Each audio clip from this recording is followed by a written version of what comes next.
మరి గత వారం చదువుకున్నాము లూకా సువార్తలోనే 15వ అధ్యాయములో 19-20 వచనాన్ని నుంచి స్టార్ట్ చేద్దాం. ఇక మీదట నీ కుమారుడని అనిపించుకున్నవి యోగ్యులను కాను, నన్ను నీ కూలి వారిలో ఒకటిగా పెట్టుకోమని అతనితో చెప్పుదనుకొని లేచి తండ్రి వద్దకు వచ్చింది. హల్లెలూయా. చూడండి, ఇక్కడ మీకు పోయిన వారం 17వ వచనం చెప్పాను కదా. అయితే అతను బుద్ధి వచ్చినప్పుడు ఏమనుకున్నాక, తండ్రి యొక్క ఎంతో మంది కూలి వాళ్ళను అన్నము సమృద్ధిగా ఉన్నది, నేనేది ఇక్కడ ఆఖరికి చచ్చిపోతున్నానండి అనుకునేటువంటి కుమారుడు ఇక్కడ ఏం చెప్తున్నాడంట చూడండి. తప్పు చేశాడు, తండ్రికి దూరమైపోయాడు, ఎడమయ్యాడు. కాబట్టి ఇక్కడ ఆయన ఏమంటున్నాడంటే, గత పూర్వకాలంలో ఉన్నటువంటి ఆయన స్థితిగతులు గుర్తు చేసుకొని ఇక్కడ మాట్లాడుతున్నాడు. ఏమన్నాడంటే, ఇంకా మీదట తండ్రి నీ కుమారుడని అనిపించుకున్నాడు, నీవు యోగ్యుడని కాదు కానీ. అవునా, ఇక్కడ ఎంత మంచిగా చెప్తున్నాడు చూడండి. నీ కూలి వారిలో ఒకరిగా పెట్టుకోమని అతనితో చెప్తాను అనుకుని బయలుదేరుతున్నాడు. హల్లెలూయా. ఇంకా తండ్రి దగ్గరికి రాలేదు, కానీ పశ్చాత్తాపం పడుతున్నాడు, తనలో తాను చెప్పుకుంటున్నాడు. నేను విడిసిపోయిన రోజు నుంచి నాకు పొందుల ఆహారమే నాకు అయిపోయింది. నా తండ్రి దగ్గర ఉన్నటువంటి కూలివారిలో అనేకులు సమృద్ధిగా తింటూ ఉంటే నేను ఇక్కడ ఆకలితో అలమటించబోతున్నానని తన కుమారుడు తన హృదయంలో పశ్చాత్తాపం కలిగి అనుకుంటున్నాడు. ఎప్పుడైతే తన తండ్రితో నీ కుమారుడని అనిపించుకుంటావు యోగులను కాదు కానీ నీ పనివారిలో నన్ను ఒక పనివారిగా పెట్టుకుంటావా అని అడుగుతాను అని అనుకోని హృదయంలో పశ్చాత్తాపం కలిగి ఉన్నప్పుడు 20వ వచనం చెప్తాది, గమనించండి. వాడింత దూరముగా ఉన్నప్పుడు తండ్రి వారిని చూసి కనికరపడి పరిగెత్తి వారి మెడ మీద పడి ముందు పెట్టుకున్నాడు. హల్లెలూయా. చూడండి, ఎప్పుడైతే పశ్చాత్తాపంతో హృదయంతో అతని మాటలు ఆలోచనలు కలిగి ఉన్నాయో, అతడు దూరంగా ఉన్నప్పుడే, దగ్గరికి రాలేదు, ఇంకా దూరంగా ఉన్నప్పుడే మరి తండ్రి అతన్ని ఎదుర్కొన్నాడంట. అతని మీద పడి ముద్దు పెట్టుకొని తండ్రి అతని మీద కనికరించాడు. హల్లెలూయా. చాలా మంది కొంతమంది కనికరించలేదు, దేవుడు నమ్ముకుంటారు, కఠినంగా ఉంటారు. కానీ ఇక్కడ చూడండి, తప్పు చేశాడు, ఉన్న ఆశను తీసుకుపోయి వ్యర్థపరుచుకున్నాడు. ఎవరైనా అతన్ని కొట్టి శిక్షిస్తారు, కానీ దేవుడు ఆయన అతన్ని చేయాల. ఎందుకంటే ప్రియులారా, ఆయన అనుకున్నాడు, నాకు నీ కుమారుని అనిపించుకున్నకు యోగులను కాను కానీ నీ కూలి వారిలో ఒక్కరిగా పెట్టుకోమని చెప్పుతా అని అనుకుని హృదయంలో తలంచుకున్నాడు. అయితే ఈ మాట ఎప్పుడైతే దేవుడు పశ్చాత్తాపం పడినప్పుడు దేవుడి వీడి ఉన్నాడో అప్పుడు అతడు హృదయంలో అనుకున్నాడు కనుక మరి దేవుడు హృదయ తలంపులను ఎరిగినవాడు. ఆమె దేవుడు ఎలాంటి దేవుడు అన్నా, హృదయంలో ఉన్నటువంటి తలంపు, నీ హృదయంలో ఏ కోరికలు ఏ తలంపులు ఉన్నాయో అవి తెలుసుకున్నాడు దేవుడు. తెలుసుకొని ఆయన మనకు చెప్తున్నాడు, దేవుడు ఎలాంటి వాడంటే తన చెంతకు వచ్చే పాపులను ఆయన ప్రేమతో విశ్వాసంతో కనికరంతో వస్తాడు. దేవుడు నిన్ను ఆశీర్వదించాలి. ఇంత గొప్ప దేవుడిని మనం ఏం చేస్తున్నామంటే జ్ఞాపకం చేసుకోండి ఒకసారి. ఆ పాపులను దేవుడు ఎలా చూస్తాడు? ప్రేమతో చూస్తాడు. అదే ధర్మశాస్త్రం ఎలా చూస్తుందంటే మాటలతో శిక్ష ఇది చేయాలి అది చేయాలని శిక్షలు ఇస్తాడు. కానీ యేసయ్య కృపలో ఆయన పశ్చాత్తాపం ఎప్పుడైతే కలిగి యేసు చెంతకు వస్తావా అప్పుడు ఆయన రక్తంతో ఆ పాపాన్ని కడిగి వేసి అతను నీతిమంతులుగా చేస్తున్నాడు. ఆమె హల్లెలూయా. మరి ఈ రోజున ప్రభు అంటున్నాడు, ఈ పాపను ఆయన ఎలా చూస్తున్నాడు అంటే ఎలాంటి గద్దింపు లేదు, విమర్శలు లేవు. అవునా, క్రీస్తులో ఎలాంటి శిక్ష ఇవ్వడు. కానీ ఇక్కడ ప్రభు అంటున్నాడు, ప్రేమపూర్వకమైన స్వాగతం పలుకుతున్నాడు. ఆమె హల్లెలూయా. చూడండి 20వ వచనం ఏమన్నాడు, వాడు ఇంకా దూరంగా ఉన్నప్పుడు తండ్రి వారిని చూచి కనికరపడి పరిగెత్తుకొని పోయి వారి మెడ మీద పడి ముద్దు పెట్టి. అయితే ఇక్కడ దేవుడు పిల్లారా, ఇక్కడ జరగవలసింది ఏంటంట, ముద్దు పెట్టుకున్నాడు. కానీ ఇక్కడ తప్పిపోయి పాపం చేసినందుకు ఇతనికి ఏం తగలాలి? దెబ్బలు తగలాలి. దెబ్బలకు బదులు యేసుక్రీస్తు వారు ముద్దులిస్తున్నాడు, ప్రేమ కుమ్మరిస్తున్నారు. ఆయన సమృద్ధితో నిన్ను ఆశీర్వదించాలని ఇంకా దేవుడు ఈ కుమారుడికి మరి ఎంత స్వాగతం పలుకుతున్నాడంటే తనకు న్యాయంగా పడవలసింది దెబ్బలే పడాలి, కానీ కానీ యేసుక్రీస్తు వారిలో బుద్ధిని పుట్టినాడు. అవునా, తప్పిపోయాడు, పాపం చేశాడు, ఉన్నదంతా వ్యర్థం చేసుకున్నప్పటికైనా తండ్రి ఏం చెప్తున్నాడు? ప్రేమ. హల్లెలూయా. మరి ఇలాంటి ప్రేమను చూస్తే మనము చూడండి, తిట్టులకు తండ్రులకు బదులుగా ముద్దులు దొరికాయి కుమారునికి. ఎందుకు దొరికాయి అంటారు? అతడు హృదయంలో పశ్చాత్తాపపడ్డాడు.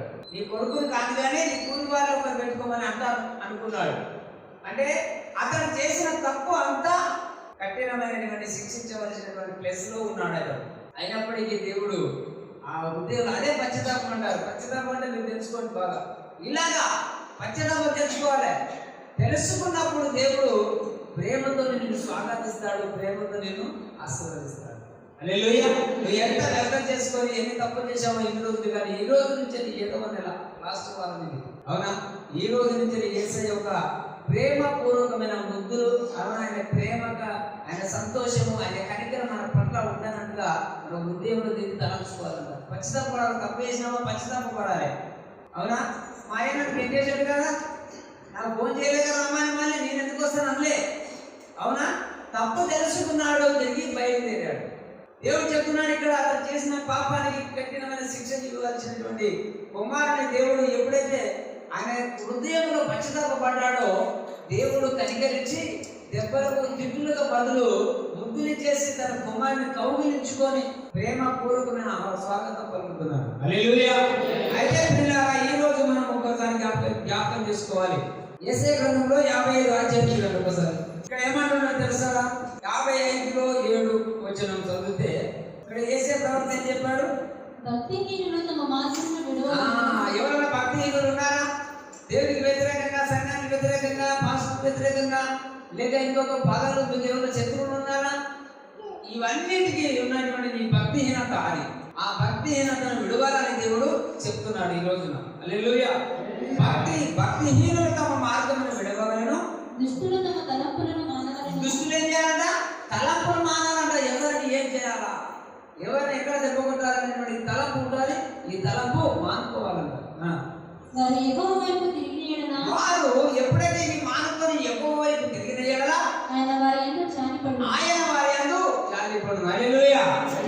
మరి ఎప్పుడైతే భక్తిహీనత, చెడ్డ తలంపులు కలిగిన కుమారుడు తన ఆస్తిని పాడు చేసినటువంటి వ్యక్తి తప్పును తెలుసుకొని భక్తిహీనతను విడిచి, అవునా, ఆ యొక్క తలంపులు మానుకొని ఎప్పుడైతే దేవుని వైపు తిరిగి ఉన్నాడో అక్కడ దేవుడు ఏం చేశాడంటే యెహోవా యందు తిరిగి ఆయన వారి యందు జాలిపడును.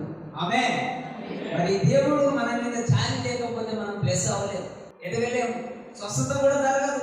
ఇన్ని ప్రార్థన చేసిన దేవుడు ఎందుకు స్వస్థత ఇస్తలేడు అని ఒక బాధ. ఎందుకు పడిపోతావు అంటే చెడ్డ తలంపులు ఉన్నాయి, భక్తిహీనత మార్గంలో ఉన్నావు కనుక. నీ మార్గం పరిశుద్ధమైంది కాదు కనుక. ఇక్కడ యేసయ్య ప్రవక్త చెప్తున్న మాటలు వినండి. భక్తిహీనులు తమ మార్గమును విడవాలి, దుష్టులు తన తలంపులు మానాలి. ఇవన్నీ మానుకొని తన కుమారుడు పశ్చాత్తాపడి, అయ్యా నీ బిడ్డని కాదు అని ఒక కూలివాడిగా ఎంచుకున్నాడో ఆ పశ్చాత్తాపం దేవుడికి చాలా ఇష్టం అండి. పశ్చాత్తాపం పడడం దేవుడికి చాలా ఇష్టం. ఎన్ని తప్పులు చేసినా కూడా మనం పశ్చాత్తాపం కలిగి దేవుడి మీదకి తిరిగినప్పుడు ఆయన మన ఎంత జాలిపడతాడు. హల్లెలూయా. మరి ఇక్కడ మీరు గమనిస్తే ఒక మాట చూడండి. అందుకే దేవుడు అంటున్నాడు, భక్తిహీనుడు వారి మార్గమును విడవాలి, తలంపును మానాలి, దేవుడి యొద్దకు రావాలి, అప్పుడు ఆయన మీ యొద్దకు వస్తారని యాకోబు గ్రంథం చెప్తుంది. అయితే ఇక్కడ ప్రభు అంటున్నాడు, ఈ రోజు అప్పుడు దేవుడు లోకముని ప్రేమించాడు, కానీ ఇప్పుడు నీవు భక్తిహీనుల మార్గమును విడిచిపెట్టలేదే, నిన్ను ప్రేమిస్తాడా? అవునా, దేవుడు లోకాన్ని ప్రేమించాడు, నీ లోకంలో ఒక భక్తిహీనత మార్గంలో ఉన్నారు. అవునా, అలాగైనా దేవుడు నీ పైన ఆయన నిన్ను ప్రేమిస్తున్నాడు.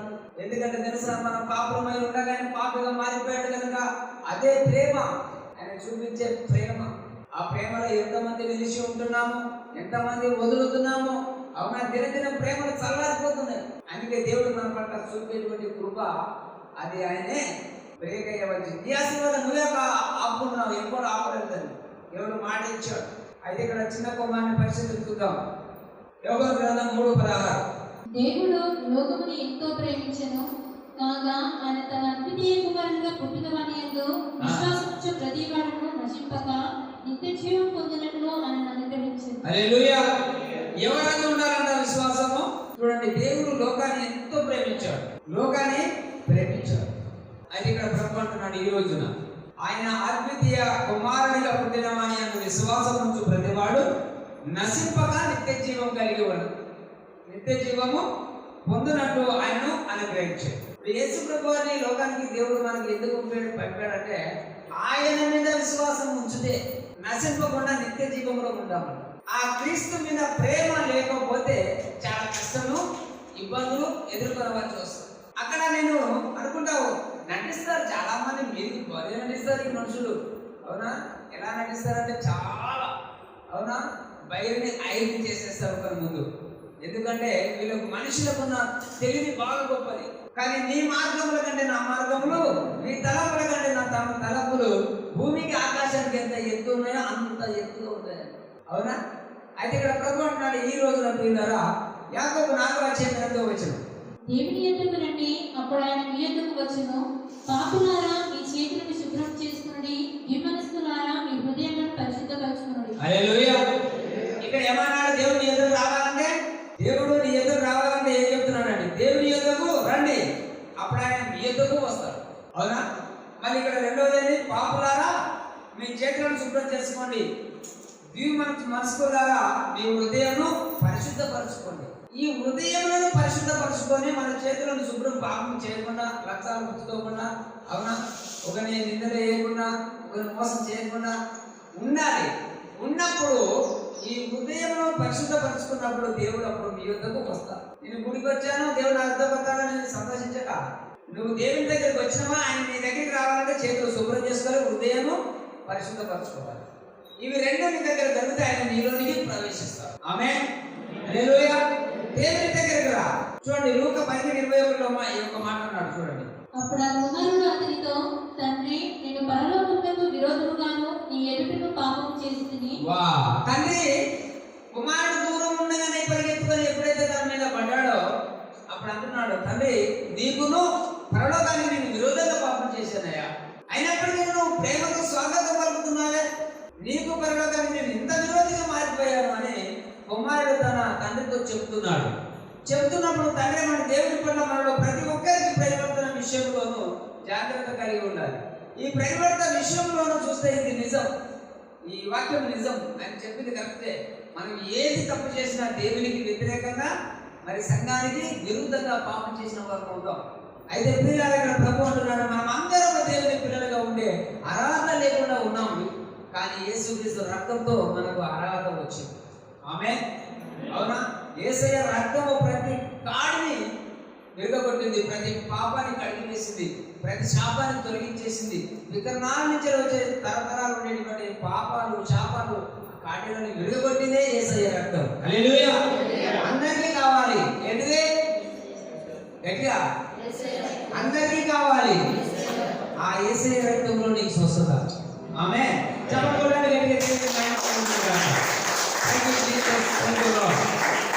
ఎందుకంటే ప్రియులారా, కీర్తన 51:4-5 4-5 నీకు కేవలము నీకే విరోధముగా నేను పాపం చేసి ఉన్నాను. ఇక్కడ దావీదు ఏం రాసిందంటే ప్రియులారా, ఎవరైనా సంఘానికిలో ఇష్టమైనట్టుగా నడిచి చెడు మార్గంలో వెళ్ళిపోతే ఎవరికి పాపం చేసినట్ట? నీకే నేను పాపం చేశాను. నీకే అంటే దేవునితో, పాస్టర్తో ఎన్ని గొడవలు పెట్టుకొని ఎన్ని విరోధులుగా మనం మాట్లాడినా కూడా దేవుడు ఇక్కడ దావీదు చెప్తున్నాడు, నీకు కేవలం నీకే విరోధంగా నేను పాపం చేసి ఉన్నాను, నీ దృష్టి ఎదుట నేను చెడుతనము చేసి ఉన్నాను, కావున ఆజ్ఞ ఇచ్చినప్పుడు నీవు నీతిమంతుడుగా కనబడదు, తీర్పు తీర్చినప్పుడు నిర్మాణుడుగా కనబడదు. హల్లెలూయా. ఆజ్ఞ ఇచ్చినప్పుడు సింపుల్గా ఇస్తాడు దేవుడు. అవునా? నువ్వు వచ్చావయ్యా, నా ప్రార్థన అంటే ప్రార్థన చేస్తే ప్రార్థనలో ప్రవచనం వస్తుంది, ఒకటి దేవుడు ఇస్తాడు. ఆ ప్రవచనం నీకు ఇచ్చినప్పుడు సింపుల్గా ఉంటుందా, ఘనంగా ఉంటుందా? నార్మల్ అనిపిస్తుంది, ఎలా చెప్తున్నాడు అయినా జరుగుతాయని అనుకుంటారు. అది జరుగుతున్నప్పుడు అంట నీతిమంతుడుగా చెప్తున్నాడంట, అది తీర్పు తెచ్చినప్పుడు అంటే ఆయన ఉగ్రుడై ఉంటాడు. హల్లెలూయా. ఆయన ఎదుట ఏది నిలవచాడు. ఇంత గొప్ప దేవుని శక్తి, అంత ప్రభావమును మనకిచ్చాడు. హల్లెలూయా. 5వ వచనం, నేను పాపములో పుట్టిన వాడను, పాపములోనే నా తల్లి నన్ను గర్భమున ధరించింది. మానవుడు పాపంలో పుట్టాడా లేదా నీతిమంతులో పుట్టాడా? హల్లెలూయా. పాపంలో పుట్టిన నాడు నేను, నా తల్లి నన్ను పాపంలోనే కన్నది. దాన్ని చెప్తున్నాడు ఇక్కడ, నేను పాపంలో పుట్టిన వాడను, పాపంలోనే నా తల్లి నన్ను గర్భంలో ధరించింది. వచ్చేది. హల్లెలూయా. పుట్టిన ప్రతివాడు ఎట్లా పుట్టాడండి? అందుకే 21 రోజున యాగం బలి ఇచ్చి నీ పిల్లలను నేను పాపాన్ని కడిగి చేసుకొని పరిశుద్ధంగా నీ ఇంట్లో చేర్చుకోవాలి. నీ పుట్టిన పిల్లల్ని బిడ్డే కానీ కొడుకే కానీ, అవునా? అది పుట్టిందే పాపంలో. ఆ పాపానికి పరిహారం ఎప్పుడు చేద్దాలి అంటే ఆ 21 రోజుకే ఓ యాగన ఒక మేఘను పోచేయాలా, అవునా? ఆ రక్తంలోనే ఏది పాపం పోవాలంటే రక్తమే అవసరం. ఆ రక్తాన్ని యేసుగా సదృశ్యంగా మార్చుకొని ప్రభువా పుట్టిన నాడు పాపంలో పుట్టాను కనుక ఈ పాపానికి పరిహారం ఇగో ఈ బలిదానం. ఎప్పుడైతే ఆ బలిని కొట్టేస్తావో ఆడు ఎదిగినన్ని రోజులు మనుషుల దయాలకు దేవుడి దయాలకు వర్ధిల్లుతున్నాడు. యేసుకి ఏం అవసరం ఉంది? ఆయన కూడా నా రక్తం కావాలంటే 2 పువ్వు పిల్లలు పావుల పిల్లలు ఇచ్చింది మరియా. ఆమె బీదరాలు కనుక, ఎందుకంటే పాపానికి పరిహారం అది కావాలి. యేసు ప్రభు జన్మించినటువంటి యేసుకే ఆ యొక్క గోవ పిల్లలు పావుల పిల్లలు చెల్లించి ఆ మందిరంలో వెళ్ళిపోయి ఆయన పేరును ఆమోదించుకొని అభిషేకించుకొని తన బిడ్డను తన ఇంటికి చేర్చుకుంది. హల్లెలూయా. అందుకే నేను నీతిమంతుడు అనుకోవడము మూర్ఖత్వం. ఎందుకంటే తల్లి గర్భంలో పుట్టిన నాడు పాపంలో పుట్టాడు కాబట్టి ఆ పాప క్రియలే చేస్తా ఉంటాడు మన మానవుడు. ఆ పాప బుద్ధువు మానవుడు. అందుకే దేవుడు అంటాడు యెషయా 55:7లో ఆ భక్తిహీనత మార్గము విడవబడింది, దుష్టుల తలంపులు మానవదు. ఇవి మాని యెహోవా వైపు తిరిగినప్పుడు ఆయన మన యందు జాలిపడి యెహోవా నిన్ను కఠినంగా కనికరిస్తలేడు, నువ్వు బ్లెస్సించలేవు అంటే కారణం ఏంటంటే మన తలంపులు మానట్లేదు కనుక, మనకు స్వస్థత జరుగుతలేదు అంటే ఆ మార్గం విడవట్లేదు కనుక, అవునా? అందుకే దేవుడు అంటాడు రోగం వచ్చినప్పుడు వచ్చేసి దేవా దేవా అంటే నేను ప్రార్థన వినను అన్నాడు ఆయన. అవునా? నువ్వు బాగా మొరపెడతావు, నన్ను వెతుకుతావు కానీ నీకు నేను కనపడను కదా. ఎందుకంటే ఆ మార్గం ఎప్పుడైతే విడిచి ఉంటావో, హల్లెలూయా, విశ్వాసంగా పక్షపాతం కలిగి దేవా నేను తప్పు చేశాను పాపినని అనుకోవడం అసత్యం. కానీ ఇప్పుడు ఎందుకంటే యేసు రక్తంలో నువ్వు పరిశుద్ధులుగా మారిపోయావు, కానీ ఆ దుష్టుల తలపులు ఇంకేమన్నా ఉంటే తీసేసుకోండి. ఎందుకంటే 8వ నెలలో దేవుడు ఇది 7 విశ్రాంతి తీసుకునే నెల, 8 సంపూర్ణత పొందుకునే నెల. ఆమేన్. అయితే ఈ రోజున ప్రభువు అంటున్నాడు ప్రియులారా, యెషయా 64:6 మేమందరము అపవిత్రుల వంటి వారమైందని మా నీతి క్రియలన్నీ మురికి గుడ్డవలె ఆయను. చూడండి, ఇక్కడ ఈ ప్రవక్త కూడా యేసే ప్రవక్త ఎందుకు ఒప్పుకుంటున్నారు వీళ్ళు అంటే, కాబట్టి దాని చెప్పింది పాపంలో పుట్టాడు మానవుడు కనుక. అందుకే ఇక్కడ ఆయన అంటున్నాడు, ఏం చెప్పాడు ఒకసారి మనం జ్ఞాపకం చేసుకునే దేవుని బిడ్డలారా. 64:6లో మేమందరము అపవిత్రుల వంటి వారమైందని మా నీతి క్రియలన్నీ మురికి గుడ్డవలె ఆయను. మేమందరము ఆకువలె వాడిపోతుంది, గాలి వాన కొట్టుకొని పోవునట్లుగా మా దోషములు మమ్మల్ని కొట్టుకొని పోయింది. హల్లెలూయా. ఎందుకంట మనం ఎప్పుడైతే భక్తిహీనత మార్గము విడవలేదో, దుష్టుల తలంపులు మానలేదో, గాలి వాన వలె ఆమె ఎగిరిపోయే గడ్డి కొట్టుకొని పోయినట్టుగా వెళ్ళిపోతుందంట. ఏంటిది? మన దోషాలు, మన పాపాలు, మనం మాట్లాడేటటువంటి మాటలు, వాటికి బలము, శక్తి వస్తుంది.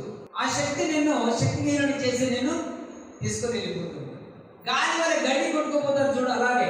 అందుకే ఇక్కడ అన్నాడు యేసు ప్రభు, మేమందరము అపవిత్రం వంటి వారు. ఎందుకన్నాడు ఈ మాట? మా నీతి క్రియలన్నీ ఉద్దవలు అయిపోయాయి. ఇన్ని రోజులు నీతిమంతులు ఉన్నావేమో, నీ ప్రేమ చల్లారిపోతే ఆ నీతికి ఫలితం ఉండదు, అది మురుగు గుడ్డలాగా అయిపోతుంది. అయితే ఇక్కడ చెప్తున్నాడు ఆయన, గమనించండి, మేమందరం ఆకు వలె వాడిపోయాము. ఎందుకు అంటే పశ్చాత్తాపడుతున్నాడు యేసే ప్రవక్త, పశ్చాత్తాపం కలిగింది. ఇది చాలా ఇంపార్టెంట్. అయితే చూడండి, మీకు రోమియోలకు రాసిన పత్రిక 3:9 పౌలు రాసిన ఒక మాట, అలాగైనా ఏమందుము మేము వారికంటే శ్రేష్ఠులమా తక్కువ వారమా ఎంత మాత్రము కాము. యూదులేమి గ్రీసు దేశస్థులేమి అందరిలో పాపములకు లోనై ఉన్నారని ఇంతకు ముందు దోషారోపణ చేసి ఉన్నాము. చూడండి ఇక్కడ ఏం రాశాడు? ఏమంటాము? వారికంటే మేము శ్రేష్ఠులమా తక్కువ వారమా ఎంత మాత్రము కాము.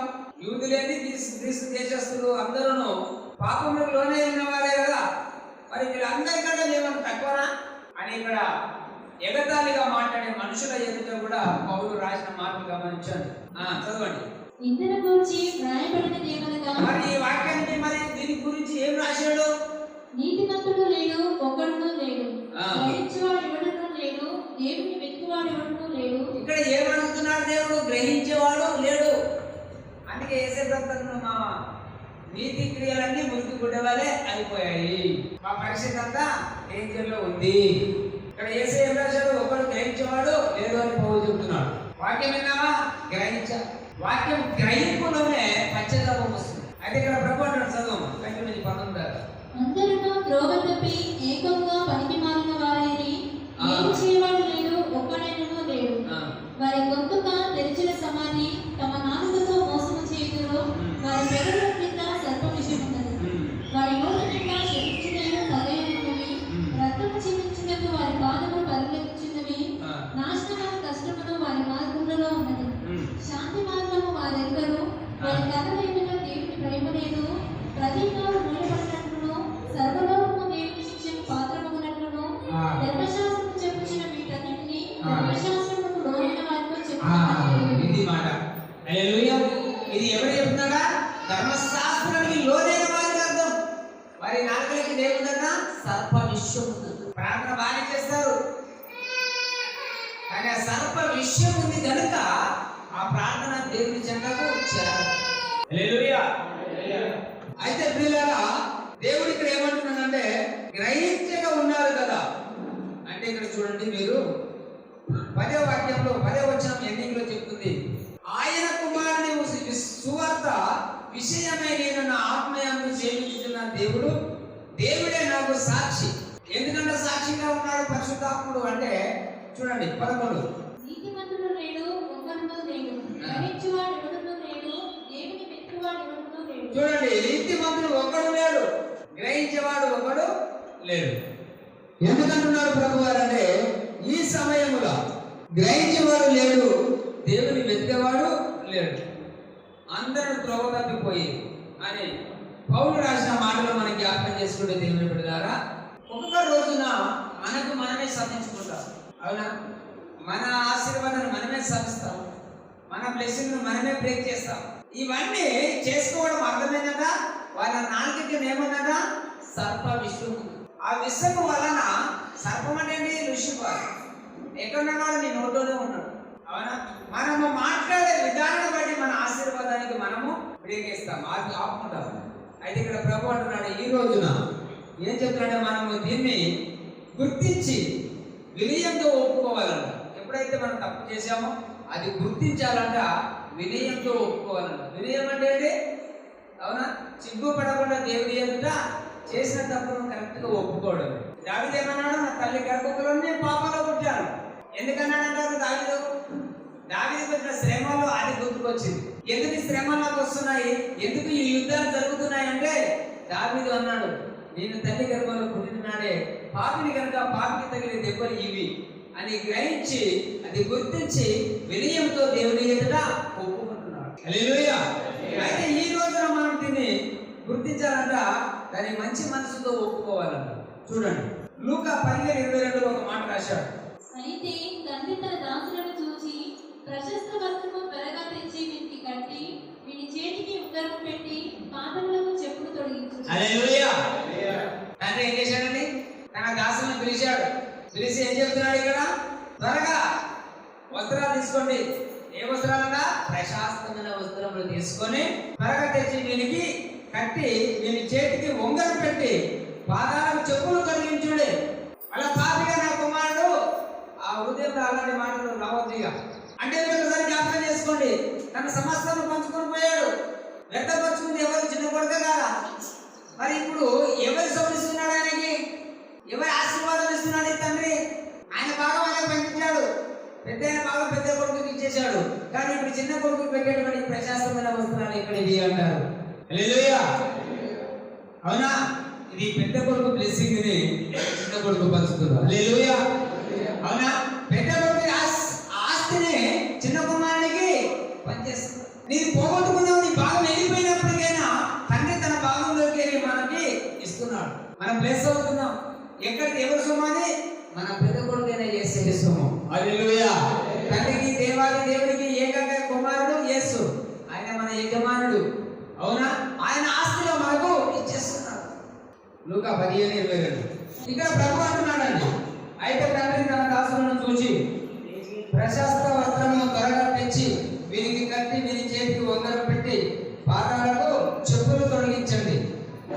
Thank you. ఏమంటున్నాడు కదా తండ్రి? పశ్చాత్తాపపడే పాపికి దేవుడు తన శ్రేష్టమైన వస్త్రాన్ని ధరింపజేస్తాడు. ఆమేన్. ఏమిస్తాడండి? పశ్చాత్తాపపడే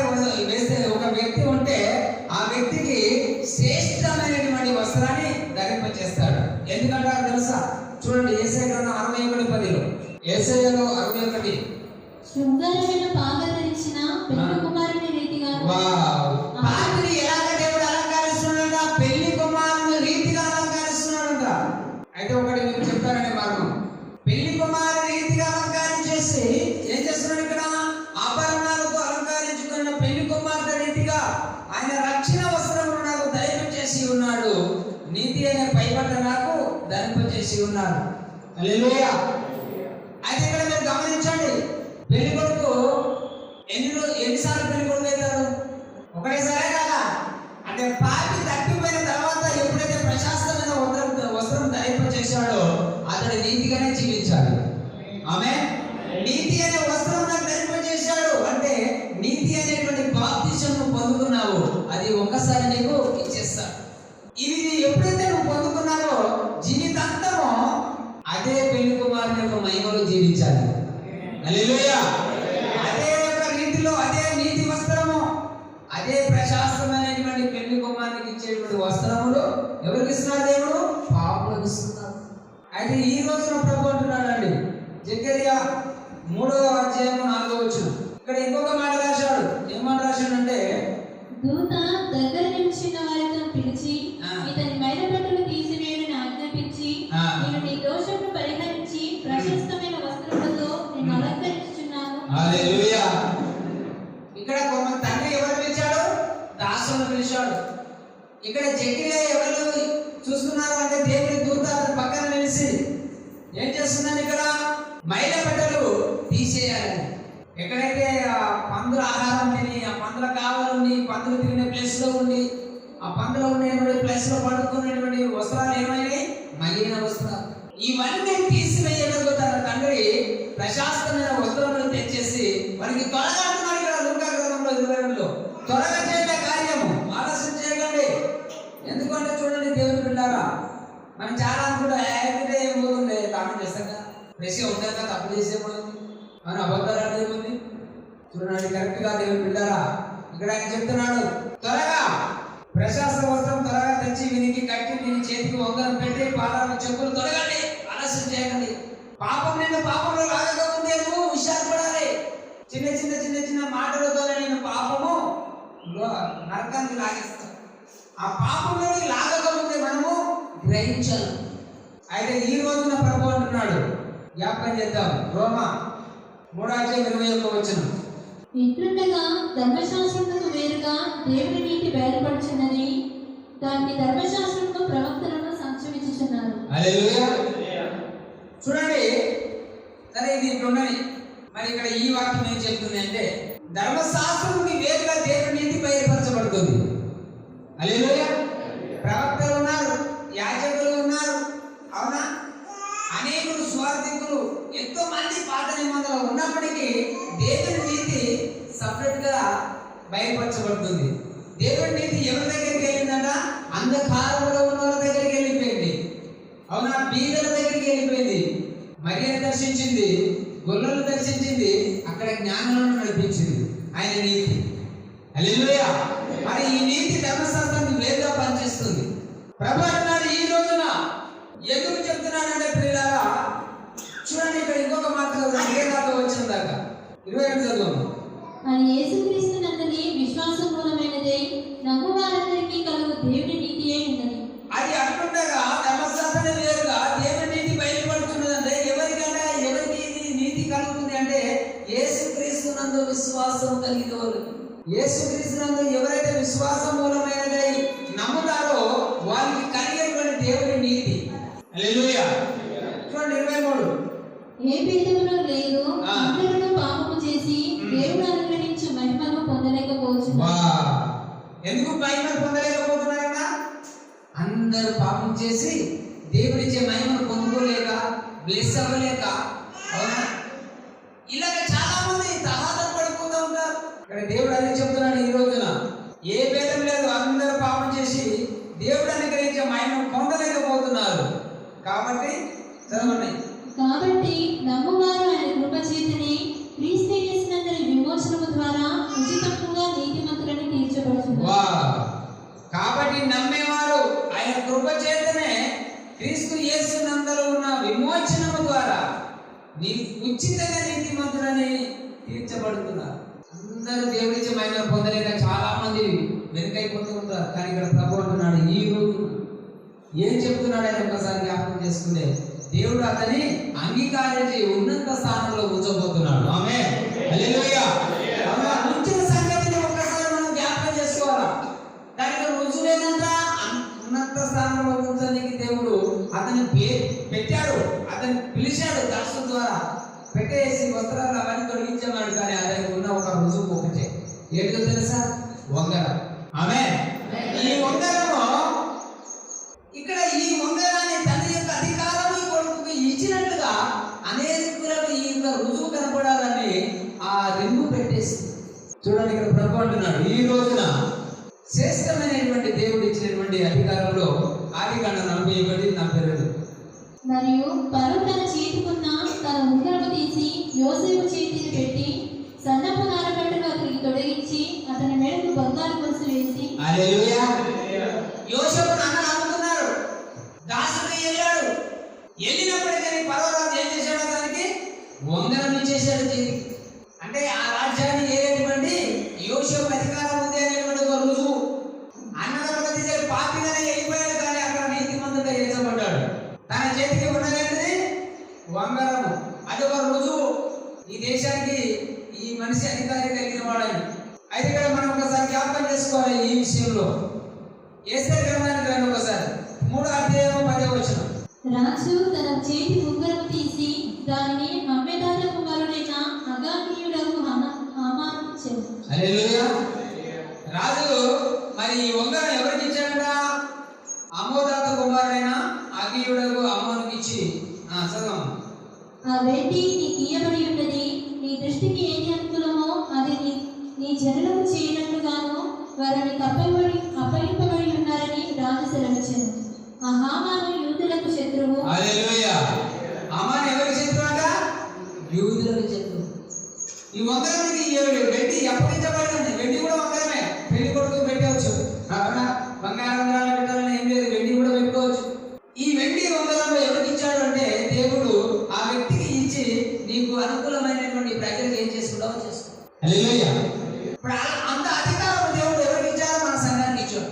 దీన్ని ఎవరికి బ్లెస్ చేయాలంటే మన సంఘ ప్రజలు అందరూ బ్లెస్ చేయాలి. బ్లెస్ అయితే అదే నేను చాలా చెప్తున్నాను, ఈ మధ్యలో ఆ బ్లెస్సింగ్ కూడా కొంచెము దేవుడు ఇచ్చినప్పుడు పొందుకుంటున్నారు, మంచిగా దేవుడు ఇచ్చినప్పుడు ఎదుగుతున్నారు, మళ్ళీ రివర్స్ చేసి రివర్స్ మాట్లాడుతున్నాను. మనం చెప్పాను కదా, హన్మకొండలో ఉన్న వ్యక్తికి రిపోర్ట్ అన్ని నార్మల్ వచ్చాయి. కరోనా, అవునా? కరోనా వైరస్ అయితే నలుగురికి రిపోర్ట్ నార్మల్. ఆమేన్. వచ్చే వారం వస్తాను, నేను సాక్ష్యం చెప్తాను. అయ్యా మీ సంఘానికి వస్తాను, నేను ఖచ్చితంగా చెప్తున్నాను. ఎందుకు అంటే అద్భుతం చూశాడు, రుచి చూశాడు. అందుకే ప్రయాసపడి సమస్త జనులారా నా ఎదుగు రండి, నేను మీకు విశ్రాంతిని ఇస్తాను. ఇంత గొప్ప దేవుని మాట నువ్వు ఏ గ్రంథంలో నీకు బోధించేది అది బైబుల్ ఒక్క దాంట్లో ఉంటారు. బైబుల్ చదువుతున్నప్పుడల్లా దేవుడు నీతో ఉండి నేను ఇంకా ఎంకరేజ్ చేస్తాడంట. అవునా? చదువు, మాట్లాడేటువంటి వాక్యం ఇది. కానీ దేవుడు మాట్లాడలేదు. అయ్యగారు ప్రాణం వాక్యం చదువుతున్నా కానీ దేవుడు మాట్లాడలేదు. గ్రహిస్తున్నావు నువ్వు? గ్రహింపు లేక బైబుల్ ఎంత చదివినా లేదు. గ్రహింపుతో చదవాలి. దానిలో దర్శనం పడతారు. ప్రభా ఈ రాత్రి దర్శనం చూపించాక ఏంటో అర్థం కాలేదు, గ్రహించలేకపోయాను, ఒకసారి మళ్ళీ రిపీట్ ఇస్తావా? రిపీట్ చేయవా? మళ్ళీ ఒకసారి అంటాడు. అంటే రిపీట్ ఎందుకని ఈ గ్రంథాన్ని ముద్రింపు అని చెప్తాడు దేవుడు. ఈ తరం వాళ్ళకి కాదు ఇది, దీన్ని ముద్రించేసి. ఏ తరం వాళ్ళు కదా? ఈ కృపాతరం వాళ్ళకి ఈ గ్రంథం అవసరం. హల్లెలూయా. అందుకని దేవుడు దావీదు ద్వారా ముద్రించబడింది, యేసుక్రీస్తు ద్వారా విప్పబడింది. ఆమేన్. అదే మతానికి ప్రారంభం. అబ్రహాము యొక్క కుమారుడు దావీదు యొక్క కుమారుడైన యేసుక్రీస్తు. యేసుక్రీస్తు జన్మించిన తర్వాతనే ఈ యొక్క నూతన నిబంధనలో ఆయన వాక్యాలు ప్రారంభమయ్యాయి. దాన్ని ముద్రించేశాడో అదే గ్రంథం మత గ్రంథం నుంచి యేసు పుట్టినతోనే అది ప్రారంభమైంది. ఆమేన్. హల్లెలూయా. అయితే ఈ రోజు మనం జ్ఞాపకం చేస్తాం ఎఫెసీ గ్రంథం 1:13-14 ఈ 2 వచనాలు చదువు. మీరులో సత్యవాక్యములో అనగా మీ రక్షణ సువార్తను విని క్రీస్తునందు విశ్వాసం ఉంచి వాగ్దానం చేయబడిన ఆత్మ చేత ముద్రింపబడింది. హల్లెలూయా. ఏంటనేది? సత్యవాక్యము. ఈ సత్యవాక్యమే రక్షణ సువార్త. హల్లెలూయా. ఈ సత్యమైన వాక్యం అంటే రక్షణ సువార్త.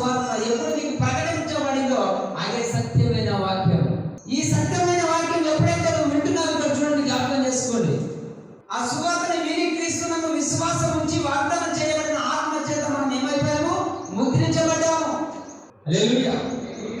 వాగ్దానం చేయబడిన ఆత్మ ఎక్కడ చేశారంట? వాగ్దానం చేశాడు దేవుడు, ఆత్మ చేత మీరు ముద్రించబడతారు. జకర్యాలో దేవుడు చెప్పాడు, ఇది నా శక్తి చేత కాదు, నా పరుపు చేత కాదు, ఇది నా ఆత్మ ద్వారా. ఆమేన్. వాగ్దానం చేసినా లేదా తండ్రి, నా ఆత్మతో జరుగుతాయి కానీ నాతో కాదు బాబు అన్నాడు ఆ రోజు. ఇది నా శక్తి కాదు, నా బలం కాదు అంటే నీ తన డబ్బు ఉన్నా మాట ఉన్నా ఈ రెండు పని చేయమని అంటారు. హల్లెలూయా. నీకు స్వస్థత కావాలన్నా, సమృద్ధి కావాలన్నా, ఏది కావాలన్నా దేవుడి ఆత్మ అవసరం. అది ఇక్కడ మీరు జ్ఞాపకం చేసుకోండి. ఈ రోజున 14 వచ్చినప్పుడు చెప్పాడు ఆయన, దేవుని మహిమకు కీర్తి కలుగుటకై ఆయన సంపాదించుకున్న ప్రజలకు విమోచనము కలుగు నిమిత్తము ఈ ఆత్మ మన స్వాస్థ్యములకు సంచకరు. హల్లెలూయా. మనకి ఏమన్నాడంటే సంచకరు. సంచకరు అంటే అర్థమేంటి? కావాలి వాడిగా. ఎక్కడ వెళ్తే నీకు కావాలి, నువ్వు ఎక్కడ వెళ్తే నీకు రక్షణ, ఈ ఆత్మనే కావాలి. అందుకే ఇక్కడ ఎందుకున్నాడు 14 వచనం చెప్పింది, దేవుని మహిమకు కీర్తి కలగాలంటే ఈ ఆత్మనికి సంచకరులో ఉండాలి. అడిగిన వాటికంటే, ఊహించిన వాటికంటే అతి నేను చేయగల దేవుడు ఈ ఆత్మ. చూడండి, మా దేవుని కీర్తి మహిమకు, దేవుని మహిమకు కీర్తి కలుగుటకై ఆయన సంపాదించుకున్న ప్రజలకు విమోచనం కలుగు నిమిత్తము ఆ ఆత్మ మన స్వాస్థ్యములకు సంచకరుగా ఉన్నాడు, కావలిగా ఉన్నాడు. మనం ఆస్తి సంపాదిస్తున్నామా? అవునా? కూలి చేస్తున్నామా? డబ్బులు వస్తున్నాయా? ప్రార్థన చేసి పక్కకేస్తున్నామా? దాన్ని కాపాడే బాధ్యతనే పరిశుద్ధాత్మ ఉంది. హల్లెలూయా. గమనించాలి ఇక్కడ 2వ అధ్యాయం 4. ఎందుకు సంచకరుగా ఉన్నాడంటే, అయినను దేవుడు కరుణా సంపన్నుడై ఉండి మనము మన అపరాధముల చేత చచ్చిన వారిని ఉండినప్పుడు సైతము మన ఎడల చూపిన తన మహాప్రేమ చేత మనల్ని క్రీస్తుతో కూడా బ్రతికించాడు. హల్లెలూయా. కృప చేత మీరు రక్షించబడి ఉన్నారు. ఏంటంటే ఇంత గొప్ప దేవుడు, ఆయన దేవుడు కరుణా సంపన్నుడై ఉండి తన ఆత్మను సంచకరుగా మనకు పెట్టి, అవునా, మనల్ని మహాప్రేమ చేత కాపాడుతున్నటువంటి దేవుడి చేత నువ్వు బ్రతికించబడ్డవారి కృప చేత మీరు రక్షించబడి ఉన్నారు. ఆమేన్. ఆమేన్. దేని చేత రక్షించబడ్డారు? కృప చేత రక్షించబడ్డారు. నువ్వు గుడి కొత్తలో, యాటలు బలిగిత్తలో ఈ విధంగా కాదు రక్షించబడ్డది, కృప చేత. ఎందుకు కృప చేత అంటే యేసు రక్తం అక్కడ ఆయన సిందించాడు కాబట్టి, పాపానికి ప్రయాచితమైన వేలాలు చెల్లించాడు కాబట్టి. అయితే ప్రియులారా, ఈ రోజున 7వ వచనం చదవండి. ఎఫెసీ 2:7. క్రీస్తు యేసునందు మనలను ఆయనతో కూడా లేపి పరలోకమందు ఆయనతో కూడా కూర్చుండబెట్టెను. వావ్, ఆమేన్. ఆమేన్. ఇప్పుడు క్రీస్తు యేసునందు మనల్ని ఆయనతో కూడా లేపి పరలోకమందు ఆయనతో కూర్చోబెడతాడంట. ఇప్పుడు ఏ బలహీనతలో ఉన్నా, ఏ ఇబ్బందులో ఉన్నా, ఏ కష్టంలో ఉన్నా, ఏ దారిద్ర్యంలో ఉన్నావా, నిన్ను దేవుడు లేపబోతున్నాడు ఈ రోజు నుంచి. ఆమేన్. హల్లెలూయా. ఎందుకో తెలుసా? ఆయనకు ఇష్టం ఉండదు నిన్ను లేపి గొప్పవాడికి చేయడం ఆయన ఇష్టం. ఇంత గొప్ప దేవుడిని పెట్టుకొని కంగారు పడిపోతారు. ఏమైనా వచ్చిందో అటు ఇటు అటు చేస్తారు. అవునా? 99 గొర్రెలే కాదు, అక్కడ 70 గొర్రెలు కూడా అక్కడికి లేవు. అర్థమవుతుంది. ఈ వాక్యాన్ని మనం చూసుకుంటే అందుకే దేవుడు అంటాడు, ఆయన సంకల్పం వేరు, మన ఆలోచన వేరు. అంటే మానవుడంట భక్తిహీనతను విడివారేను, దుష్టులు తలంపులు ఎక్కువ వైపు తిరిగినప్పుడు ఆయన ఎందుకు జారిపడతాడు. నువ్వు మనసు తిరగక దేవుని వైపు ఏది చేసినా దేవుని అనుకూలంగా పని చేసుకో. అప్పుడు నిన్ను మించిన ఆశీర్వాదం ఇంకొకటి పొందుకోలేదు. ఆమేన్. హల్లెలూయా. ఎందుకంటే దేవుడు ఇక్కడ మాట్లాడాడు ఈరోజు. పశ్చాత్తాపపడిన పాపిని తాను అంగీకరించాలని దేవుడికి కొన్ని గుర్తులు ఇచ్చాడు దేవుడు అతనికి. ఏం గుర్తులు ఇచ్చాడు? ఎఫెసీయులకు రాసిన పత్రిక 6వ అధ్యాయం 15వ వచనం. పాదములకు సమాధాన సువార్తలైన సిద్ధ మనసును జోడు తొడుక్కొని నిలవబడుడి. హల్లెలూయా. పాదాలకు ఏమి ఇచ్చాడట? సమాధానం అనే సువార్త. సువార్త వల్లైనా సిద్ధమైనటువంటి మనస్సు కలిగి తమ జోడు దొరుకు. ఎక్కడికైనా మీరు ఎలా చెప్పు దొరుకుని వెళ్తారు, వెళ్తారు. చెప్పు దొరుకున్నారా? లేదా చెప్పు దొరకడం 7 సిద్ధపడ్డామని అర్థం. ఇది సువార్త వల్లైనా సిద్ధమైన మనస్సు కలిగినటువంటి జోడు అనేది ఆ పాదాలకు కొనుక్కోవాలి. నేను ఈ రోజు అక్కడికి వెళ్తున్నాను, అక్కడ ప్రార్థన చేయాలి, ఒక అయితే గుడికి పెట్టాలి. అవును, అనేటువంటి వెళ్తున్నప్పుడు సిద్ధ మనస్సుతోనూ దేవుడి యొక్క వాక్యాన్ని, ఆ సువార్త వలన ఏదైతే మనం విన్నామో అది అనే మనసు కలిగి తొడుక్కొని మనం వెళ్ళాలి. చూడండి, ఇక్కడ ఇంకొక మాట రాశాడు. ఏం రాశాడంటే, చెప్పిన సత్యాన్ని చెప్పులు సూచిస్తున్నటువంటి దేవుని యొక్క వాక్యంలో ఇక్కడ మనం ఒక మాట గమనిస్తాం. లూకా 17:23లో రొమ్మిన దూడను తెచ్చి వధించుడి, మనము తిని సంతోషపడదాము. హల్లెలూయా. ఎప్పుడైతే సిద్ధమైన మనసు అనేటువంటి సువార్త వల్ల వినేటువంటి జోడు, సమాధానం అనే జోడు దొరుకుని వెళ్తావో, ఇక్కడ దేవుడు చెప్తున్నాడు, సిద్ధమై ఆ రోజు అంటున్నాడు, క్రొవ్విన పశువుని తెచ్చి వధించండి, మనం తిని సంతోషిస్తాం. హల్లెలూయా. ఏం చేద్దామంట? సంతోషిస్తాం. తప్పిపోయిన ఒక పాపి దొరికితే ఎంతమంది సంతోషిస్తున్నారు? ఆ పాపానికి ప్రయత్నిస్తారు. ఈ క్రొవ్విన దూడను ఎవరి కోసము అంటే పాపి కొరకు. ఆ పాపాన్ని కడగాలంటే రక్తం అవసరం. దాని రక్తాన్ని సిందించిన తర్వాత దాన్ని మాంసాన్ని తిని సంతోషిస్తాం. ఎందుకంటే ఆ రక్తం ఎప్పుడైతే ఆ పాప ప్రియార్థంగా పాపాన్ని కడిగివేసిందో, కొడుకు పరిశుద్ధంగా మార్చబడ్డాడు. కాబట్టి ఇక్కడ ఆ ఆహారాన్ని తిని మనం అందరము సంతోషిస్తాం. ఒక్క పాప మాత్రమే సంతోషం కలిగిందంటే మనం అందరము ఈ రోజు ఈ వాక్యం ద్వారా మనం జీవించినట్లయితే, అవునా, మనం ఇంకెంత మార్పు చెందుతామని అర్థం. ఇంకెంత ప్లస్ అయిపోతాం. ఈ కుమారులాగా పశ్చాత్తాపం కలిగి ఉంటే నిందలు మోపబడి ఉండవు, ప్రార్థించేవాడిగా ఉండు. ఎవరైనా బాధలో ఉన్నారా, కష్టాలు ఉన్నారా, వాళ్ళ కోసం ప్రార్థించు. అది ఇక్కడ ప్రభు ఇంకొక మాట అంటున్నాడు, యూదుల మాంసాహారులు విందు కోసం అవసరమైన అతి రుచికరమైన పదార్థాలకు కొవ్విన దూడ అనే గుర్తుగా ఉంది.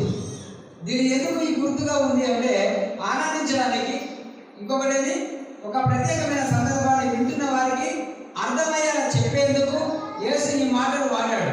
అంతేగాని పశ్చాత్తాపపడినటువంటి వారంతా క్రీస్తులో, చూడండి, క్రీస్తులో నమ్మకం ఉంచిన వారంతా ఇలాంటి మాంసాహారాన్ని తినాలని కానీ తింటారని కానీ దీని అర్థం కాదు. లూకా 17:24 ఈనా కుమారుడు చనిపోయి మరల బ్రతికెను, తప్పిపోయి దొరికినని చెప్పాను. అంతటా వారు సంతోషపడసాగారు. ఇక్కడ చనిపోయాడంట, నా కుమారుడు చనిపోయి బ్రతికాడు. చూడండి, నా కుమారుడు చనిపోయి బ్రతికి మరల బ్రతికాను, తప్పిపోయి దొరికానని చెప్పి అంతటా వారు సంతోషపడసాగారు. ఎస్. అయితే ఈ రోజున ఈ కుమారుడు చనిపోయి మరల బ్రతికేది కనుక తన కొడుకు చనిపోయాడని తండ్రి అంటున్నాడు. తండ్రి ఏమంటున్నాడు? నా కుమారుడు చనిపోయాడు. మరి దేవుడు ఏమంటున్నాడో విందాం. ఆదికాండము 2వ అధ్యాయము 17వ వచనం. అయితే మంచి చెట్టును తిరిగినిచ్చు వృక్ష ఫలమును తినకూడదు, నీ వాటిని తిని తినమన నిశ్చయముగా చచ్చెదవని నరునికి ఆజ్ఞాపించాడు. హల్లెలూయా. ఇక్కడ దేవుడు ఎవరికి ఆజ్ఞాపించి చెప్తున్నాడు? అయితే మంచి చెడ్డల తెలివి నుంచి వృక్ష ఫలమును తినకూడదు, నీవు వాటిని తినమున నిశ్చయంగా చచ్చెదవని నరునికి ఆజ్ఞాపించాడు. ఇక్కడ ఏమంటున్నాడు? తండ్రి, నా కుమారుడు చనిపోయి బ్రతికాడు. ఆయన చనిపోయాడు, ఈయన చచ్చడమంటున్నాడు. అయితే ఈ రోజున ప్రభు నేను చెప్తున్న మాట జ్ఞాపకం చేసుకోండి. ఎఫెసీ 2వ అధ్యాయం 1వ వచనం నుంచి 5 వరకు. మీ అపరాధముల చేతను పాపముల చేతను మీరు చచ్చిన వారై ఉండగా ఆయన మిమ్మల్ని క్రీస్తుతో కూడా బ్రతికించాను. దేని ద్వారా మానవుడు చచ్చిపోతాడంట? అపరాధముల చేత మీరు చచ్చిన వారై ఉన్నప్పుడు క్రీస్తు చేత మిమ్మల్ని ఏం చేశాడు? ఇక్కడ మిమ్మల్ని క్రీస్తుతో కూడా బ్రతికించాడు. మీరు వాటిని చేయించు వాయు మండల సంబంధమైన అధిపతిని, అనగా అవిధేయులైన వారిని ఇప్పుడు ప్రేరేపించే శక్తికి అధిపతిని అనుసరించి ఈ ప్రపంచ ధర్మం చొప్పున ముందుకు నడుచుకుంటుంది. మీకు ప్రేరేపిస్తున్న అధిపతి ఈ లోకానికి దేవతగా ఉండేటువంటి లూసిఫర్. వాళ్ళ ప్రేరేపణలోని మునుపు మీరు ఏదైతే జరిగించారో ఆ ప్రపంచం ధర్మం చొప్పున కూడా అదే చేస్తుంది. అపరాధముల చేత పొందుతున్నామని అర్థం చేసుకోవట్లే. కానీ ఇక్కడ ప్రభు అంటున్నాడు 3వ వచనంలో, వారితో కలిసి మనమందరము శరీరం యొక్కయు మనసు యొక్కయు కోరికలను నెరవేర్చుకొనుచు. లోకముతో మనం కలిసినప్పుడు శరీర మనసు, శరీర కోరికలు ఇవన్నిటితో మనము ధరిస్తాం. అవి ఏం కాదు, దేవుడు అనుకున్నావా? దేవుడు తినొద్దన్నాడా, తాగొద్దన్నాడా? ఇవన్నీ మన కోసం సృష్టించారు. నాయన మనసు మార్చేస్తాడు. హల్లెలూయా. ఎందుకంటే దేవుడి యొక్క చిత్తము వేరు, మన ఆలోచనలు వేరు. చూడండి, ఈ రోజున చదవం 4వ వచనం. వారితో కలిసి శరీరం యొక్కయు మనసు యొక్కయు కోరికలను నెరవేర్చుకొనుచు మన శరీరాశలను అనుసరించి మునుపు ప్రవర్తించుచు కడమ వారి వలనే స్వభావ సిద్ధముగా దైవ కొరతకు పాత్రలు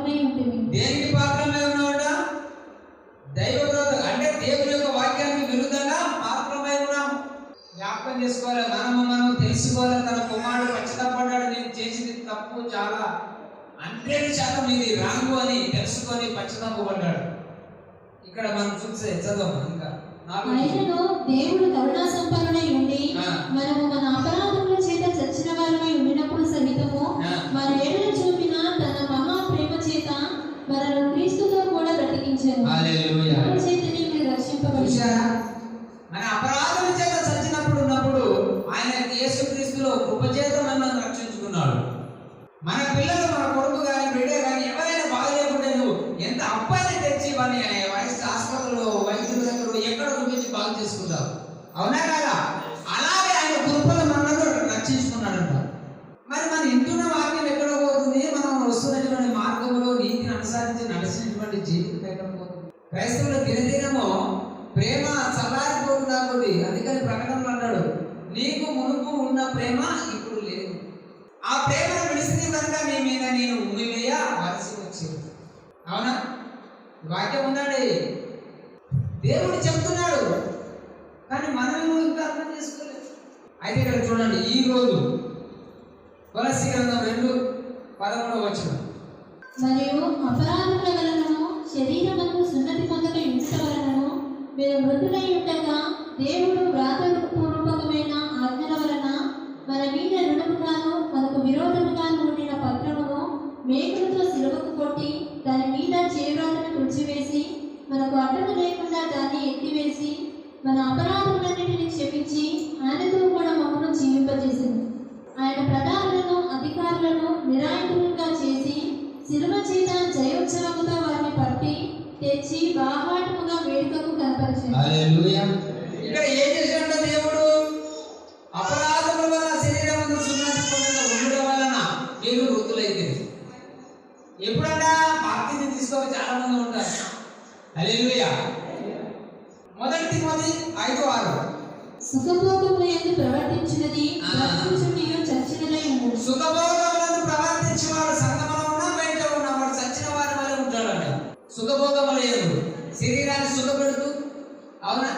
నిన్న వలే నీ పొరుగువారిని ప్రేమించమన్నాడా దేవుడు లేడా? నిన్న వలే నీ పొరుగువారిని ప్రేమించాలంటే నీలో ఉన్నవాడిని ప్రేమిస్తున్నావా? లేదు. దేని ప్రేమిస్తున్నావు? సుఖభోగములయ్యారు. అందుకనే దేవుని ప్రియులారా, ఈ రోజున ప్రభు అంటున్నాడు, దేని అన్నట్టు మీరు సుఖపడుతున్నారు? సుఖభోగములయ్యారు. అంటే దేవుడు మనకు చాలా బ్రతికి ఉండి చచ్చినదై ఉండును. ఇది ఇష్టమా? సుఖభోగములు అవసరమా? ఉన్నగాడికి తినాలి, తృప్తి పడాలి. దేవుడు ఏమన్నాడు? నీకు కలిగిన దాంట్లో తృప్తి చెందు, అప్పుడు నేను నిన్ను విడవదు కదా. అవునా? కలిగిన దాంట్లో తృప్తి లేదంటే నువ్వు నాకు అక్కర్లేదు కదా. చూడండి, Hebreయులు 13:5 ఉంటుంది అన్నమాట. ధనపేక్ష లేని వారై నీకు కలిగిన వారితో తృప్తి పొంది ఉండండి, తృప్తి పొంది ఉండు. నేను ఏమాత్రం విడవను, నిన్ను ఎన్నడను ఎడబాయను అని ఆయనే చెప్పారు కదా. చెప్తున్నా లేదు దేవుడు? కలిగిన దాంట్లో తృప్తి పడాలి. 1,00,000 రూపాయలు చేసేందుకు 1,00,000 అంటే దీనికి ఏంటంట? సుఖభోగములందు ధనాన్ని సమృద్ధిగా సమకూర్చుకునేవాడు.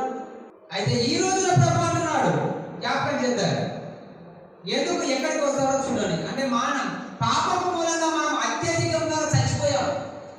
చనిపోయిన స్థితి మనకు నూతన జన్మ. ఈ నూతన జన్మ అంతా అవసరం అవ్వడానికి కారణం ఏంటి? కొత్త జన్మ మనకు రావాలంటే కారణం ఏంటంట? యోబు గ్రంథం అంటారు 3వ అధ్యాయంలో 3 నుంచి 7 వరకు.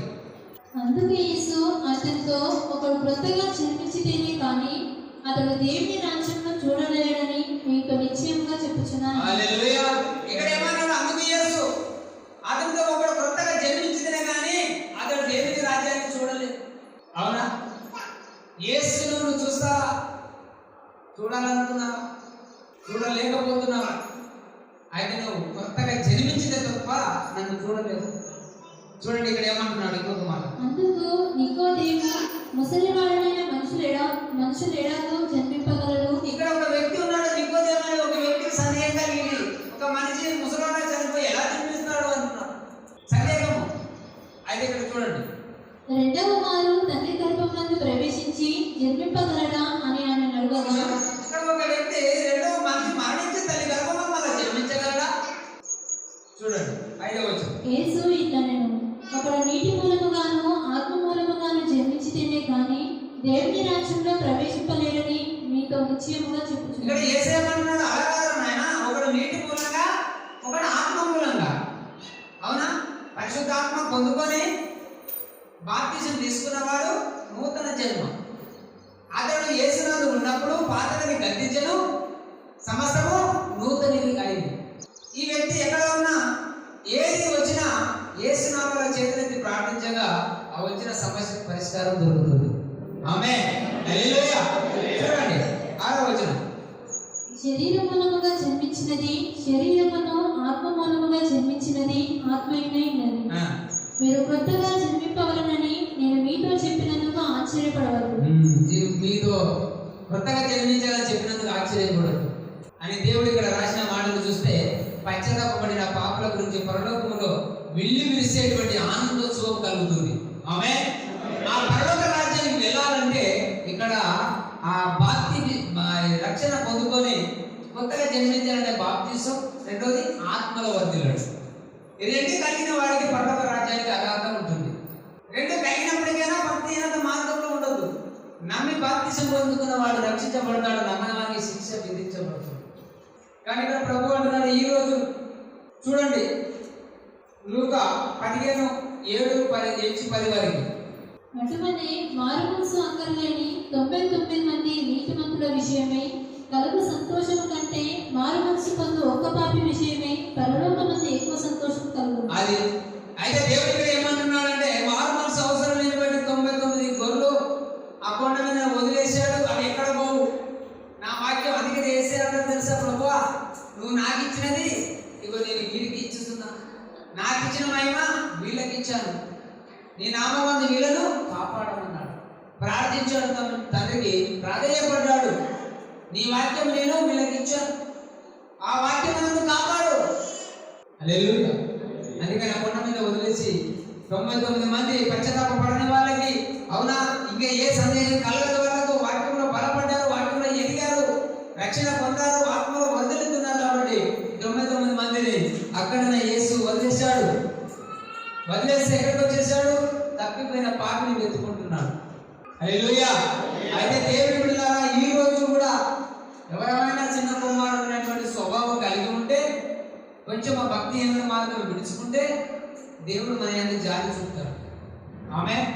చూడండి అయితే ఇంకో మాట 10వ వచనం. అటువలే మారుమనసు పొందు ఒక పాపి విషయమై దేవుని దూతల ఎదుట సంతోషం కలుగునని మీతో చెప్పుచున్నాను. మారు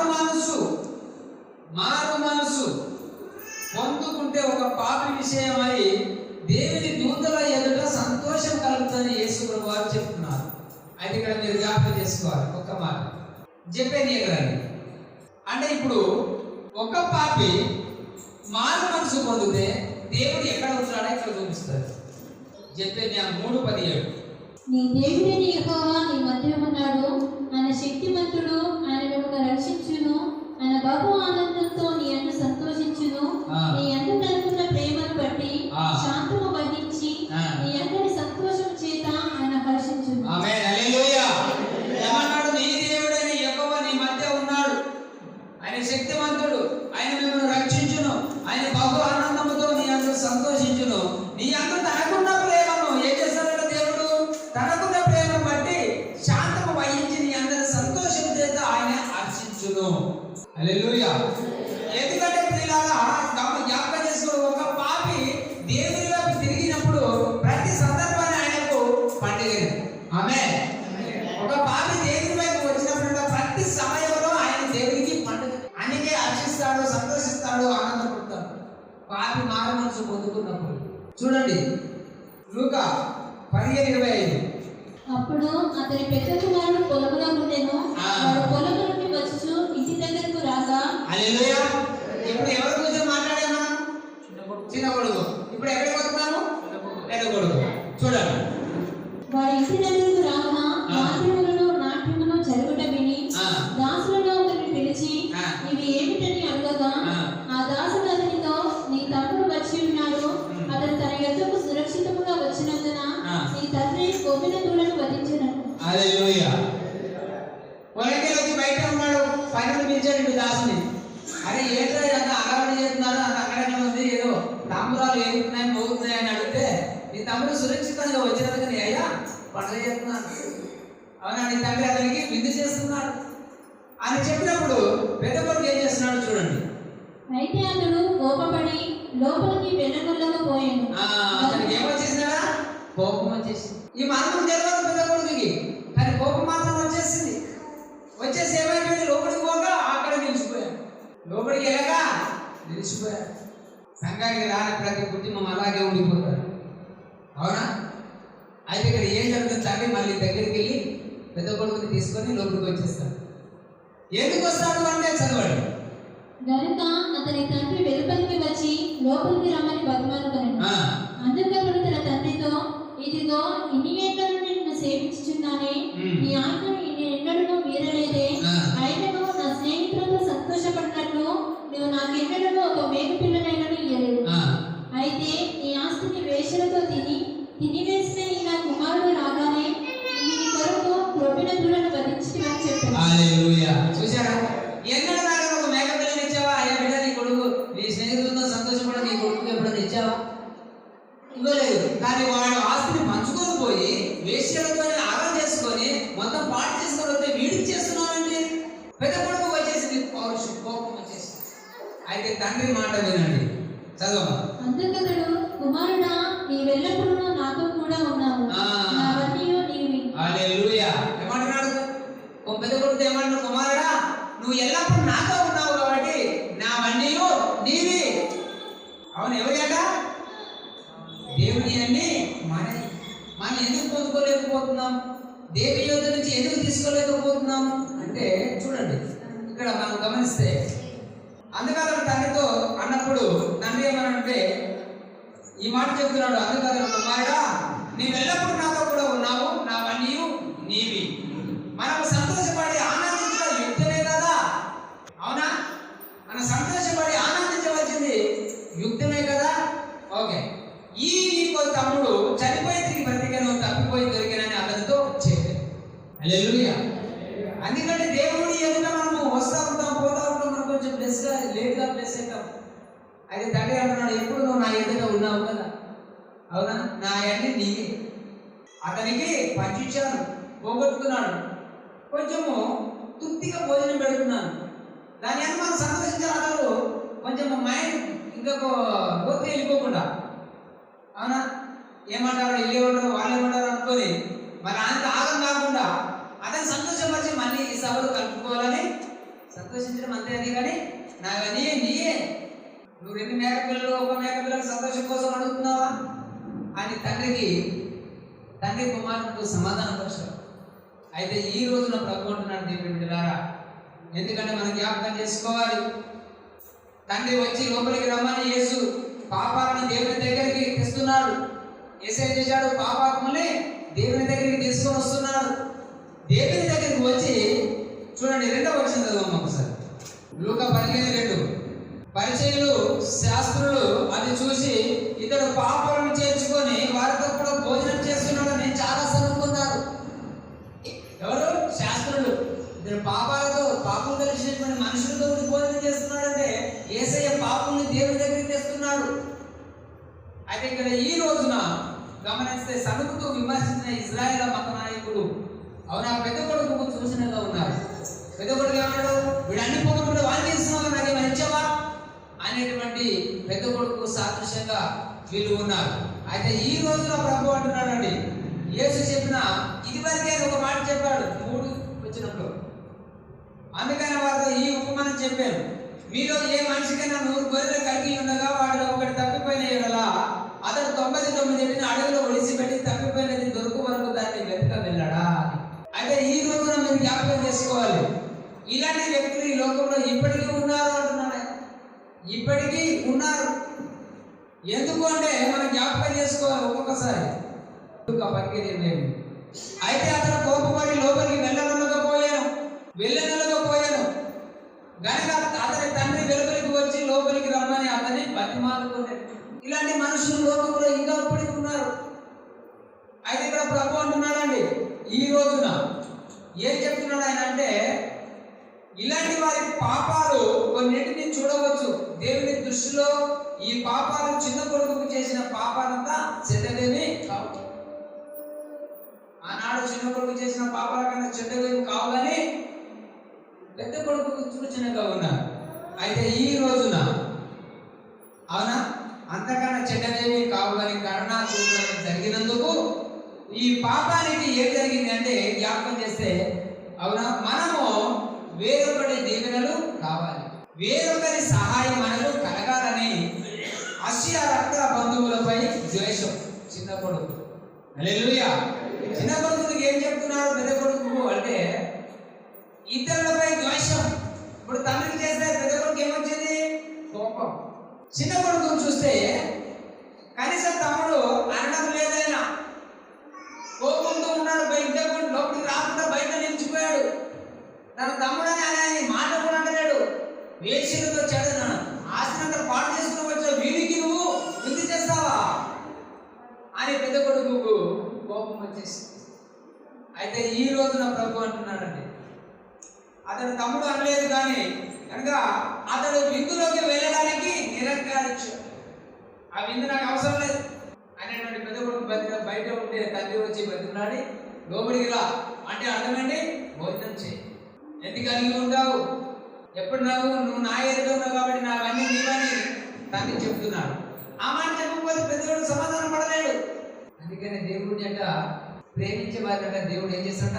ఆస్తికి కర్తవ్యం చేస్తాడు. ఆమేన్ హల్లెలూయా. అంటే ప్రేమించే వారిని ఆస్తికి కర్తవ్యం చేస్తారు. నా దీవెనలో మెండుగలరికి ఎప్పుడు ఉంటారు. అయితే ఈ రోజున ఒకసారి ముగించేద్దాం. లూకా 14:18. అయితే వారందరూ ఏక మనసుతో నేపమును చెప్పసాగిరి. మొదటి వాడు నేను ఒక పొలము కొని ఉన్నాను, అవశ్యంగా వెళ్ళి దాన్ని చూడవలను, నన్ను క్షమింపవలను, నిన్ను వేడుకుంటున్నానని ఒక వ్యక్తి చెప్తాడు. అరే నాయన ఇక్కడ విందు చేశాము రాండి అని యేసుప్రభు వారు కొంత దాసులను పంపించేస్తే వాడు అంటాడు, నేను కొంచెం పొలం కొన్నానని ఒకడు, నేను ఎద్దు కొన్నానని ఒకడు, నేను కొత్తగా వివాహం చేసుకున్నానని ఒకడు శాపం చెప్తాడు. ఆ విందుకు రాలేకపోతాడు. అయితే దేవుడు ఏం చెప్తాడు తెలుసా? అరే దానా ఈ గల్లీలోకి వెళ్ళి ఆ గల్లీలోకి వెళ్ళానంటాడు. అక్కడ గుడ్డివాడు కానీ ఎక్కడ కూర్చుంటే వాళ్ళని తీసుకురాస్తున్నాయి ఎందుకని చెప్పి యేసయ్య దగ్గరికి ఎవరు వస్తారు? ఎలాంటి వాళ్ళు వస్తారు? గుడ్డివాళ్ళు, రోగులు, గుడ్డులు, పాపులు వీళ్ళే వస్తారు. యేసయ్య వీళ్ళు ఏం చేస్తాడు? వాళ్ళ అధికారులు ఎదుట నీతిమంతులు చేసి వాళ్ళ ముందు నేను గొప్ప చేయాలని దేవునికి ఈ కోరిక ఉంది. అవునా? ఆయన విందు చేసినప్పుడు అధికారులను పిలిచాడు, కానీ అధికారులు శాపలు చెప్పారు. దేవుడు ఎవరు చెప్తున్నాడు? గుడ్డి వాళ్ళను పాపులను వీళ్ళని తీసుకొని వచ్చేసి ఆయన సన్నిధిలో విందు చేసి వాళ్ళకు సంతోషాన్ని ఇచ్చాడు. ఆమేన్. ఆ సంతోషమే ఇప్పుడు మన అందరికీ ఇచ్చాడు ఆయన. హల్లెలూయా. అయితే పిల్లలారా జ్ఞాపకం చేసుకోవాలి, ఇజ్రాయేల్ దేవుడు ఏర్పరచుకున్న ప్రత్యేకమైన జాతి వారు. ఇజ్రాయేల్ దేవుడు ఏర్పరచుకున్న ప్రత్యేకమైన జాతి.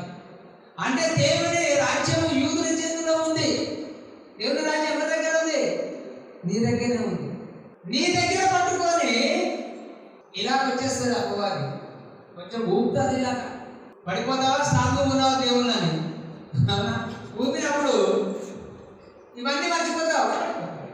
ఎందుకంటే ఇవన్నీ వింటున్నావు కానీ విన్నిని గ్రహించలేకపోతే దుస్తులు వచ్చి నీలో నుంచి వాక్యాన్ని ఎత్తుకోపోతాడు. విన్న వాక్యాన్ని గ్రహించలేకపోతే క్రైస్తవుడు ఎదగలేడు, వెలసవ్వలేడు.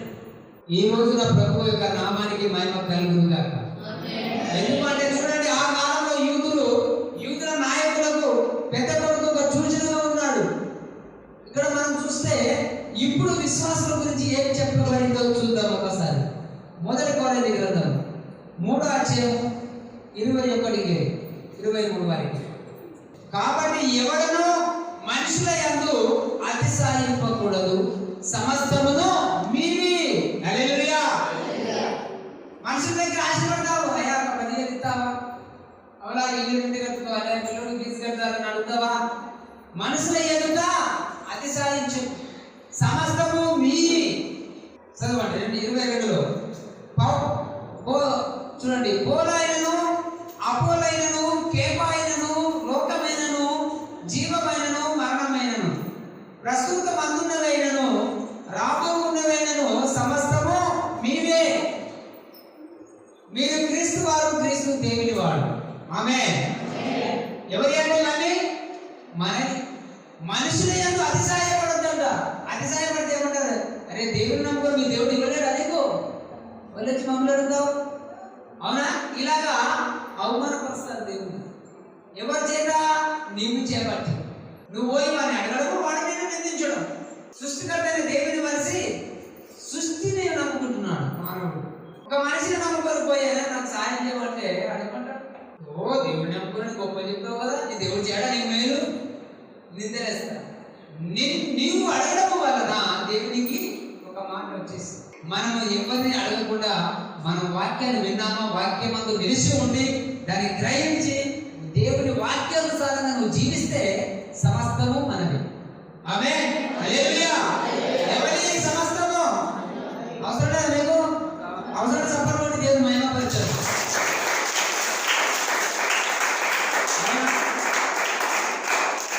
ఈ పేదరికమైన సపోర్ట్లు, పేదరికమైన హల్లెలూయా చెప్పొద్దండి. చెప్తే స్ట్రాంగ్ గా విశ్వాసంతో గట్టిగా మాట్లాడాలి. అవునా? చూడండి, మరి ప్రభు యొక్క చిత్తాన్ని బట్టి మనము పొందుతున్న ఈ వాక్యము మనలో ఫలించి అభివృద్ధి చెంది విస్తరించి అనేకులకు దీవెనకరంగా ఉండును గాక. ఆమేన్. హల్లెలూయా.